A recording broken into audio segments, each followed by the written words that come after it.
enisaochanao jeso malalo chachizao fotona mamizao yanaranay antongotsao izahay izay mpianatrao koambitenenare jeso malalo izahay iaino tsaranao ka irate niavy aminao itoetsabetsakao amponaya koambitenenare jeso malalo izahay iaino tsaranao ka irate niavy aminao itoetsabetsakao amponaya irate niavy aminao itoetsabetsakao amponaya.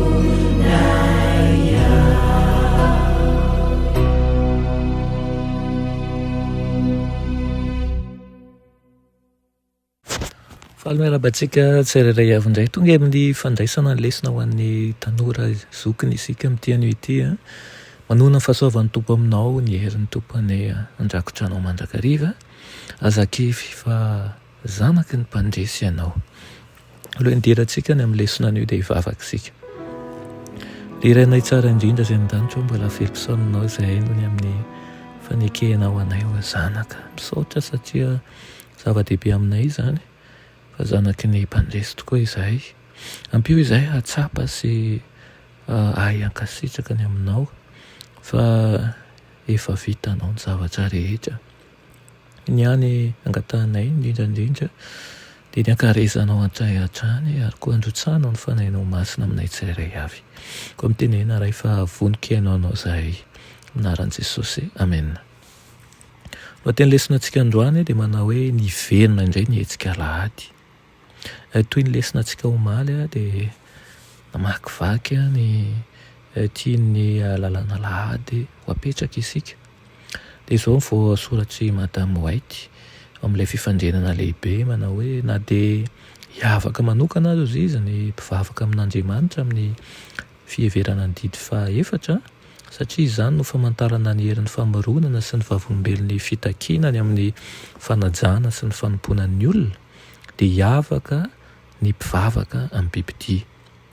mievaka ny mpivavaka amin'ny bibidia ny ezak'izy ireo handrava ny fahatsiarovana amin'ny mpamorona hanandratana ny rafitry roa izay no nosoratany dia izao ny tsara ho fantana fa fantatra fa nitandrina ny alahady ny kristianina tamin'ny taranaka lasa ka ny hevitra fa tamin'izany ozy izy no nitandremany sabata ao amin'ny baiboly ary misy ankehitriny kristianina maro no amin'ny fiangonana tsirairay tsy afa-tsy ny fiombonana katolika romanina izay mino ampahatsorana fa ny alahady ozy izy no sabata voatendrin'Andriamanitra eken'Andriamanitra ny fahatsoram-pony sy ny fahamarinana eo anatrehany fa rehefa ampiary ny lalàna ny fitandremana ny alahady ka azavain'izao tontolo izao ny amin'ny adidy amin'ny mahasabata marina izay mandika ny didin'Andriamanitra ka mankatoy ny didy izay tsy manana fahefana ambony noho ny an'ny Roma dia hanome voninahitra azy amin'izany ny papa izay ambonin'Andriamanitra izy dia hanome voninahitra ny Roma sy ny fahefana izay manamafy ny androm-panjakana voatendrin'ny Roma mitsoaka an'ilay bibidia sy ny sariny izy rehefa mandany rafitra izay nambaran'Andriamanitra ho famantarana ny fahefan'ny olona ary manome voninahitra ho solon'izany izay nofidian'ny Roma ho mariky ny fahalehibiazany dia anaiky ny mariky ny fanekena any Roma izy ireo amin'izany ny bibidia ary raha tsy efa voalaza mazava tsara toy izany anatrehan'ny olona ny olana ary netiny hifidy amin'ny didin'Andriamanitra sy ny didin'ny olombelona izy ireo vao azo ny mariky ilay bibidia izay manohy ny fandikan-dalàna. Ny kolikoly ara-politika dia manimba ny fitiavana ny rariny sy ny fanajana ny fahamarinana ary na dia any Amerika aza dia ny mpanapaka sy ny mpanao lalàna mba azahoana sitraka amin'ny vahoaka dia ilefitra amin'ny fitakiany be sy ny maro ny amin'ny lalàna manery ny fitandremana ny alahady. Tsy ho ajaina intsony ny fahalalan'ny feon'ny fieritreretana izay nandaniny fahafoizan'ny tena lehibe. Hatramin'izany ireo izay nanolotra ny fahamarinan'ny afatsy ny anjely fahatelo dia matetika no heverina ho mpanaitra fotsiny. Ny faminaniana izy ireo fa ny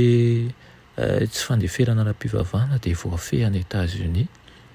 Fa ny fiangonana sy ny fanjakana dia iray ina anentsika izay mitanjona ny didin'Andriamanitra. Dia voalaza fa tsy mitombina sy tsy mentehitra izany nambara tamin'ny mpahatokiana ihany koa fa ty tany ity dia tsy ho lasa afa-tsy ny teo aloha ihany izay ilay mpiaro ny fahalalana ara-pivavahana. Saingy rehefa mitapatapa be ny fanontaniana momba ny fampiarana ny fitandremana lahy dia hita fa mihamanantona ilay zava-nitranga izay mampisalasala sy tsy ninoan'ny maro. Ary ny afatra fahatelo dia hitondra vokatra izay tsy ho azony teo aloha. Ireo izay efa nampitandremana momba ny zava-mitranga teo anoloana izany tahaka antsika dia tsy tokony hipetraka amin'ny fiandrasana toy ny amin'ny tafio-drivotra ho avy. Ampionana ny tenany fa ny tompo dia hiaro ny olona mahatoky amin'ny andro fahoriana. Tokony ho tahaka ny olona miandry ny tompontsika isika, tsy amin'ny fiandrasana foana fa amin'ny asa mafy, amin'ny finoana izay tsy mihozongozo. Tokony hiezaka ny hanafoana ny fitsarana tendro ny zasy anao amin'ny fametrahana ny tenantsika amin'ny fahazavana mety eo anatrihan'ny vahoaka. Tokony entintsika eo anatrihan'izy ireo ny tena fanontaniana resahana ka mpiditra ny etsim-panorenana mandaitra indrindra, manoerana ny fepetra, hamerana ny fahafahan'ny fieritreretana ary farany dia izao tokony handinika ny soratra masina isika ka ho afaka hanome ny antony finoantsika. Izany ny riko aminao amin'ity anio ity mba hahafahanao mazoto handinika ny soratra masina ary koa mijora amin'ny finoana. Amen. Dia iranay tsara andizin-danitra mbola misaotra anao izay amin'izany teninao izany. Misaotra ihany koa mampitandrina anay hatrany ary mangataka aminao izay satria tsy vitanay amin'ny herin'ny tenanay fotsiny izany fa mila ny hery avy aminao izay. Tazomo ambalanao ny mpanomponao rehetra ary arakaraky ny itombony taona dia aok'izay oliana ny amin'ny fahamarinana avy aminao. Amin'ny anaran'i Jesosy. Amen.